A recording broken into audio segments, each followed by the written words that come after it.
Pada tanggal 17 Agustus 1945, sebuah deklarasi sederhana mengubah takdir jutaan jiwa.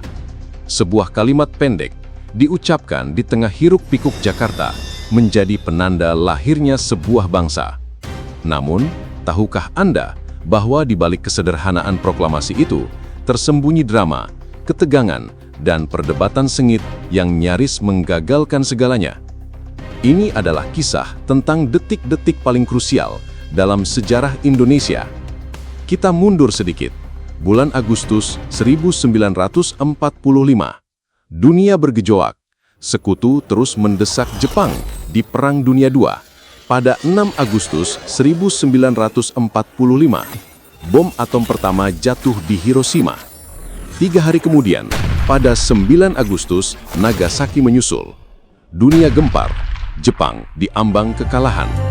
Berita ini, meski awalnya disembunyikan, perlahan merembes ke telinga para pejuang kemerdekaan di Jakarta. Para pemuda revolusioner seperti Sukarni, Wikana, Chairul Saleh, dan lainnya tak mau menyia-nyiakan momentum. Mereka melihat celah emas, vacuum of power. Jepang sudah lemah, sekutu belum tiba. Mereka mendesak Soekarno dan Muhammad Hatta agar segera memproklamasikan kemerdekaan tanpa campur tangan Jepang sedikitpun. Namun, Soekarno dan Hatta punya perhitungan lain. Sebagai pemimpin yang lebih senior, mereka ingin proklamasi dilakukan melalui mekanisme PPKI, Panitia Persiapan Kemerdekaan Indonesia, sebuah badan yang dibentuk Jepang. Mereka ingin proklamasi terjadi secara matang, tanpa gejolak yang tidak perlu, dan diakui secara luas. Perbedaan pandangan ini memicu ketegangan.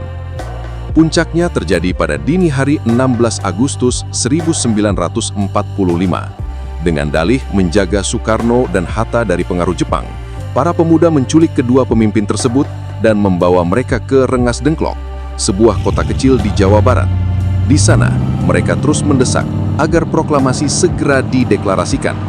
Momen ini dikenal sebagai peristiwa Rengas Dengklok.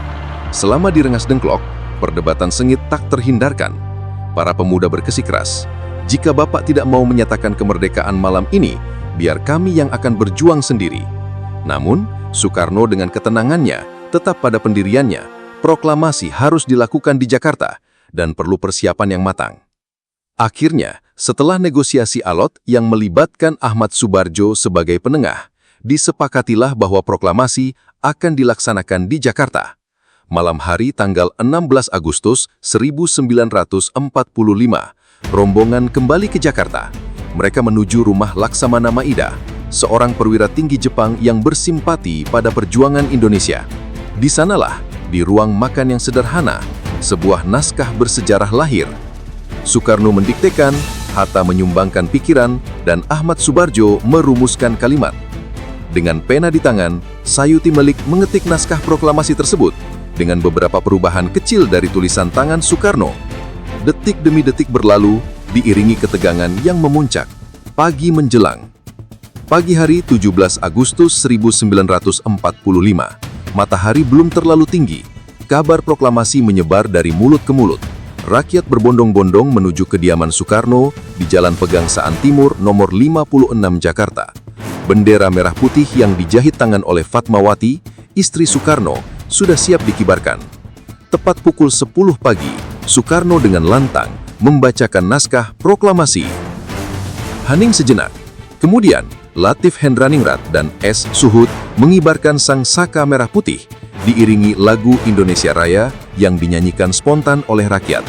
Air mata haru dan sorak-sorai kemerdekaan pecah.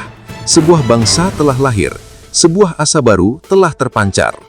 Momen itu bukan hanya sekedar pembacaan teks, itu adalah puncak dari perjuangan panjang, simbol keberanian dan tekad bulat para pendiri bangsa. Proklamasi kemerdekaan adalah fondasi teguh yang memungkinkan Indonesia berdiri sebagai negara berdaulat. Warisan ini terus hidup, mengingatkan kita akan harga sebuah kebebasan dan tanggung jawab untuk menjaganya. Inilah kisah di balik detik-detik penentu kemerdekaan kita, sejarah yang tak boleh kita lupakan.